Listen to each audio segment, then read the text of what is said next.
Hello, friends. This is Dave Hurwitz, executive editor at ClassicsToday.com, here with an absolutely marvelous and very interesting new recording of three amazing works for cello and orchestra by Villa-Lobos. Oh, boy, is this great stuff.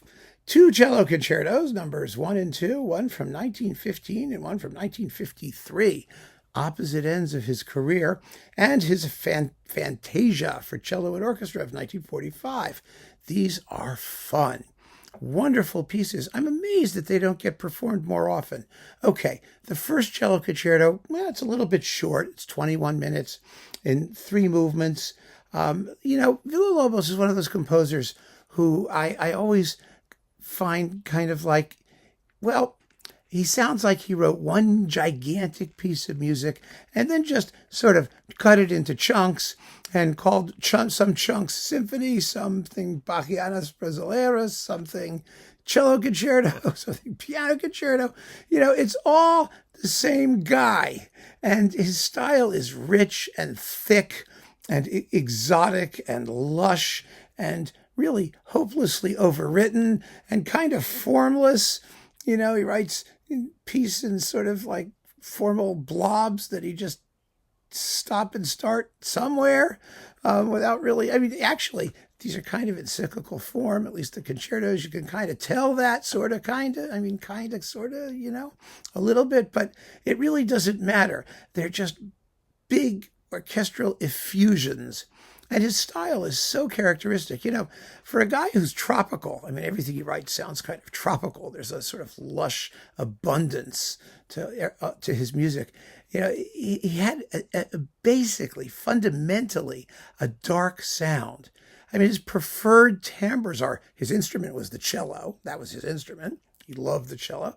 But, his string tone textures tend to be cellos and trombones in the orchestra for the brass and winds. So there's a certain heaviness about his writing for the orchestra, which is pierced by brilliant shafts of light, like the sun filtering down through the leaves of the rainforest. And every so often, it's basically kind of humid and dark. And every so often, like you see a beam of sunlight breaking through. That's what his orchestration is like. And that's what these cello concertos are like. Now, like I said, the first concerto is early and it's attractive. It's a pretty work. He doesn't really culminate particularly well. Things end because they stop, because you feel that there's like an ending coming. But the second cello concerto, that ought to be a repertory piece. It's 25 minutes and a bit long. It's the right length. It's got a delicious scherzo leading into a really cool cadenza that does some amazing things with the instrument. And that leads to a zippy little 3-minute long finale. But it's really a good work, and it's got a tam-tam at the beginning. What's not to love?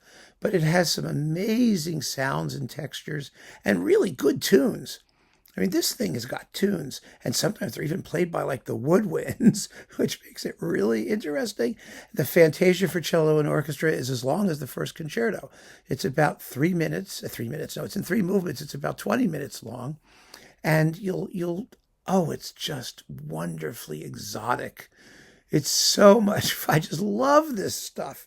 It's so much fun to listen to. Really, I can't imagine anyone ever performing it in real life because it's a little bit short, maybe. It's as long as Bloch's Shlomo. Well, then again, nobody's playing that much today either, are they? It's a no-win situation. It really is for these shorter pieces for cello and orchestra. But there's a batch of them, and this is absolutely one of the great ones. It's so lavish and so hedonistic and wanton and just full of the joy of making music and sounding as atmospheric as you possibly can at any given moment. Anyway, the performances here are terrific.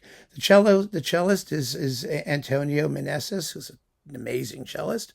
He still sounds great. He's got his technique. It's all there. It's a beautiful, sweet singing tone.